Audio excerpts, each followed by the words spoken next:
In the autumn of 1946, somewhere near Portland, Oregon, a logger named Joe Cox stopped mid-swing.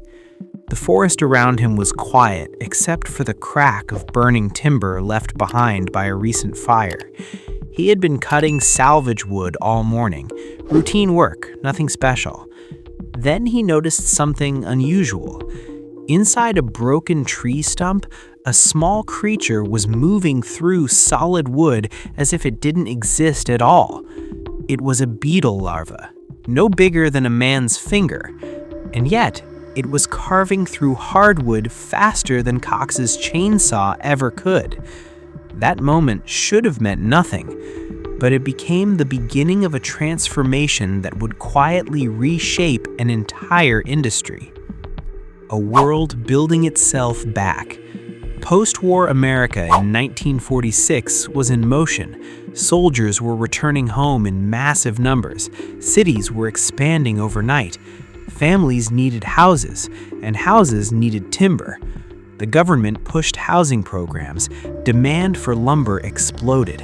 And in the Pacific Northwest, where forests stretched farther than roads, timber became more than an industry. It became urgency. Oregon especially sat at the center of it all. Massive old-growth forests of Douglas fir dominated the landscape. Logging towns grew out of nothing and survived only because trees stood nearby. Portland had once been called Stump Town, a name born from settlers clearing forests so aggressively that tree stumps outnumbered buildings. By the mid-1940s, that name still felt appropriate.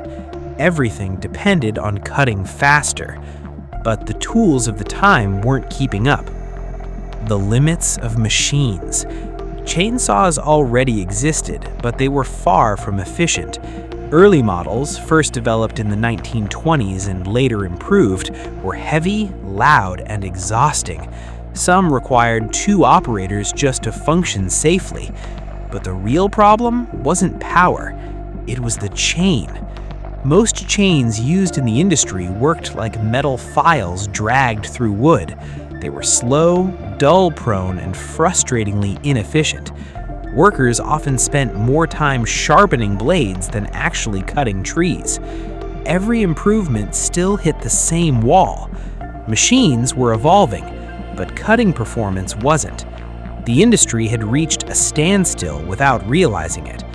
And Joe Cox, a man with no engineering degree and no formal training beyond elementary school, was about to notice what professionals had ignored for decades. A logger who observed differently. Joe Cox wasn't a theorist. He wasn't part of any research lab or industrial design team. He was a working logger, someone who understood the weight of a dull chain in his hands and the cost of every wasted minute. He lived in a small house in Portland with his wife. His workshop wasn't a facility. It was a basement filled with basic tools, scraps of metal, and stubborn persistence. And he was tired of inefficient chains. So when he found that beetle larva inside the stump, he didn't just see nature, he saw design. The discovery inside the wood. The larva belonged to a wood-boring beetle species common in North American forests. Loggers knew them well. They damaged timber, weakened logs, and reduced profit. But Cox noticed something others never bothered to study closely. The larva wasn't grinding randomly. Its jaws worked in a precise alternating motion, left, right, each side cutting independently. A natural mechanism of efficiency. It didn't fight the wood, it adapted to it. That observation stayed in Cox's mind longer than expected, because every chain on the market at that time did the opposite. They dragged in one direction only. Slow, wasteful, limited. Nature, it seemed, had already solved the problem. The basement experiment. Cox brought the larva home, not for curiosity, but for understanding. He studied it at his kitchen table under simple lighting. He watched how it moved through wood fibers. He traced the cutting patterns it left behind. Then he went downstairs and began building.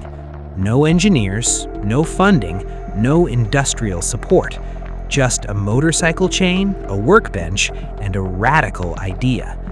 He modified the chain link by link, attaching hand-shaped cutting edges. But instead of uniform alignment, he alternated them, left-facing, then right-facing, mirroring the larva's jaw movement. It looked unconventional, almost wrong, until it was tested. The moment everything changed. When Cox mounted the prototype chain onto a gas-powered saw and pressed it into wood, something unexpected happened. It didn't resist, it didn't stall, it didn't struggle. It pulled itself forward, smoothly, aggressively, almost instinctively. It cut faster, cleaner, more efficiently than anything he had ever used. The idea that had started in a stump had become a functioning machine, and Cox realized he wasn't just improving a tool, he was replacing an entire system of design thinking. From basement invention to industry. In 1947, Joe Cox and his wife founded a small company in Oregon. It began with a handful of workers and a single product, a chain built on observation rather than tradition. At first, the industry ignored it. Major manufacturers dismissed it as an insignificant, a backyard invention with no future. But loggers are not easily convinced by theory. They're convinced by results. And when they tried Cox's chain, they didn't go back. Word spread through logging camps across Oregon and Washington like wildfire, not through advertisements, but through experience. Faster cutting meant more timber. More timber meant more income. Efficiency became reputation, and reputation became demand. The expansion no one expected. Within a few years, production scaled beyond expectations. By the late 1940s, the chain was already moving across borders into Canada. By the early 1950s, revenue crossed into millions. Factories expanded, patents were filed, improvements were made. A small basement idea had turned into an international manufacturing operation. Eventually, the company was sold to an industrial investor who saw what Joe Cox did not: global scale. The business grew even further, into factories, subsidiaries, and international distribution. But the core invention remained the same: a chain inspired not by engineering tradition, but by a beetle inside a tree stump. What this story really shows: this was never just a story about a chainsaw.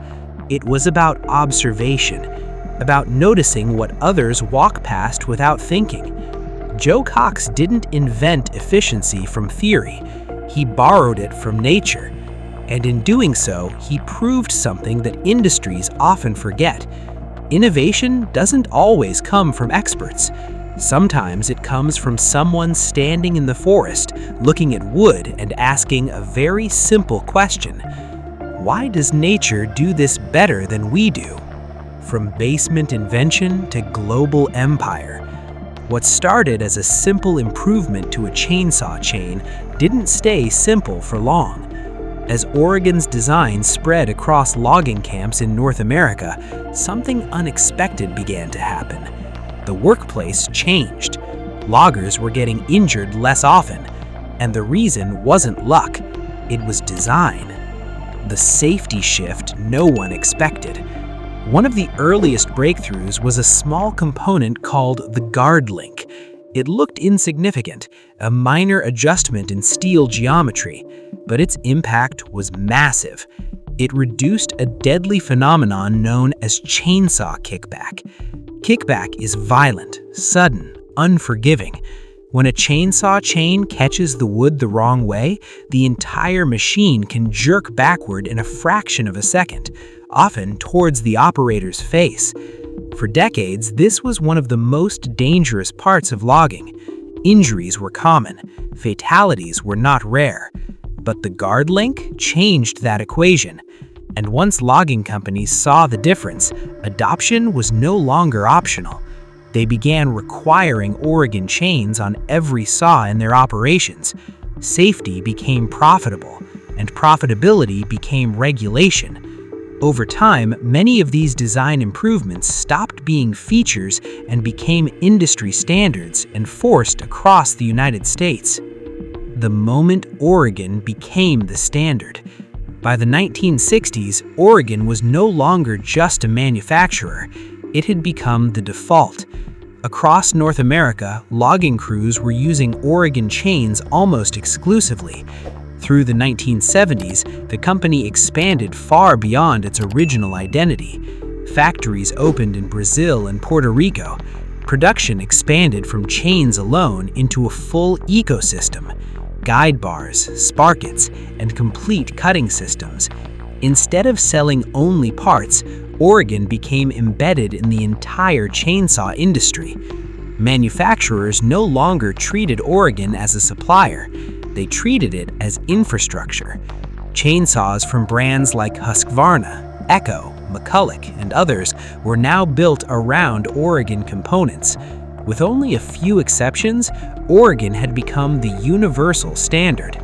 A small Pacific Northwest company, once ignored, now powered global forestry.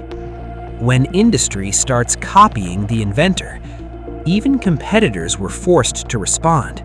By the late 1960s, some manufacturers attempted to develop their own proprietary chain system, but most still couldn't escape the efficiency advantage Oregon had created. One German chainsaw company eventually introduced its own internal chain system in 1969, but it never replaced Oregon at scale. The industry had already shifted.